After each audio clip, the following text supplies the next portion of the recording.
Chinese action camera on this episode of Reviews by this guy. Now you've probably seen these things floating around eBay, Amazon, the Wish app, Geek. These are fairly affordable action cameras. Now the only thing is for $17, what are you gonna get? Obviously you can't expect too much from this action camera when GoPros are going for $400-500. Now I've never had a GoPro, so therefore I cannot compare this thing to that. I've seen people's videos on it and they are amazing quality. Now I've been testing this for quite some time now, a couple of weeks since I've got it. And the first thing I want to say before we go into anything is this thing does not live up to the hype. It does not live up to what they're saying it does. Let's first take a look at the case that is around it. Now, when you first glance at this thing looks like they made a carbon copy of the GoPro. The case itself, the waterproof case, looks exactly the same. Now, when I allowed my nephew to take this case inside the water, for the most part, it did keep water out. But there were a couple of droplets of water on the top and the sides in the back of the camera. In order to get the case off, you click this little tab here, which took me a little while, and you lift up at the end, and it lifts off the case. Now, the camera itself is made of a hard plastic. Doesn't feel too cheap, but it's $17. It's not of the greatest quality. You have your power button on the side, which also moves through the different selections. It moves through recording video, pictures, viewing video or pictures that are on the device, and the menu. On the top you have the record or select button. On the sides you have the up and down button, which moves through the menu. You have your lens here, and on this side you have a micro USB and what I believe is a micro HDMI. Now I don't have a micro HDMI, so I could not test that theory, but I'm 100% sure that's what it is. You also have your SD card slot. Now, you hold the power button in for a few seconds to turn it on. The first thing that comes on is Action Camera logo, which looks exactly like the GoPro startup, which I'll show you right here. Alright, when you go through the menu, this thing claims to be full HD 1080p. In the resolution here, you got 920 by 1080, you got 1280 by 720, you got VGA 640 by 480, and you got QVGA 320 by 240. Now, when I recorded video on 1080p, 1920 by 1080, I was not getting that in the output. I was getting something like 1290 by 960, I believe it was. This thing is not recording full HD in my opinion.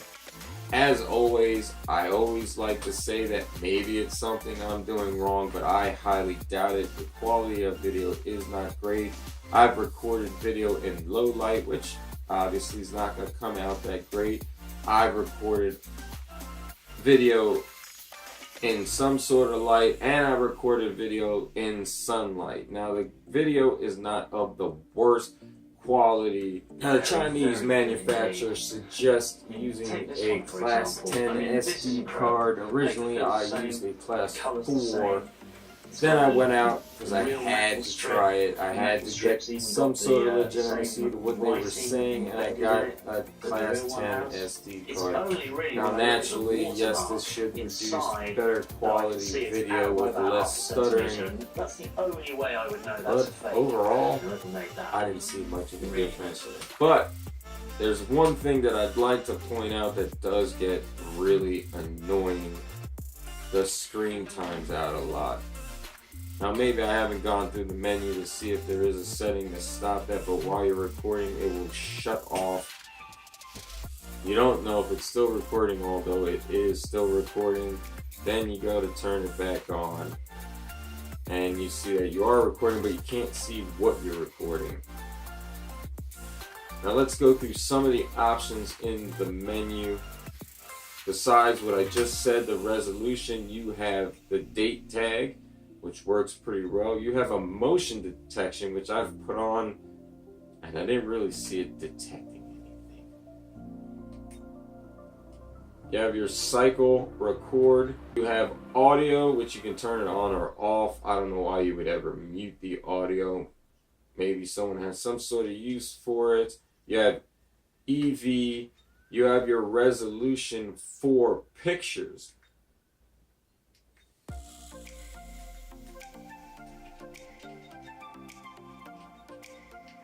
And you got 12 megapixels, which the pictures on this camera are not that great either. You got 5 megapixels, 3 megapixel, 2, and 1.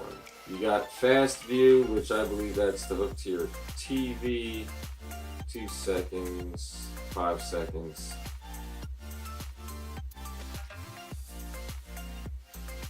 Then you got delayed picture, which I believe that's a timer to set to take pictures. You got your delete, your lock, your volume. You can format the SD card. They have an option for that. Your language settings, auto power off, which seems to be set for 3 minutes on this. You also have a 1-minute option. You got reset the system. Will reset obviously to factory settings. You have a time setting here, which is what has the time and date, which mine is off by a lot. And you got the video rotation, which will rotate video. Nonetheless, that's pretty much what's in the menu system.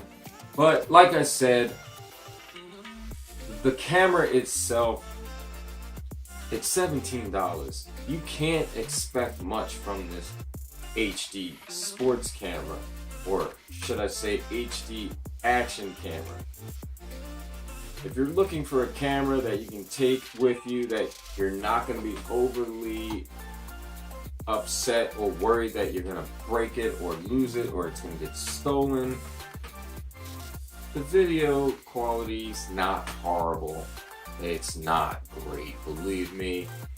If you're also looking for a camera that you can give to your child to enjoy and to record them riding their bike or doing other stuff, like I said, I let my nephew take this in the pool and he had a lot of fun with it. $17. But if you're looking for high quality video, this is not the camera for you. Don't waste your money. Don't believe the claims. It's not up to today's technology standards when it comes to action cameras. Thank you for watching another episode of Reviews by this guy. And as always, if you're interested in seeing more from the We Deem channel, please hit that like and subscribe button. If you have any questions about this action camera, leave them in the comments below and I'll get back to you as soon as possible.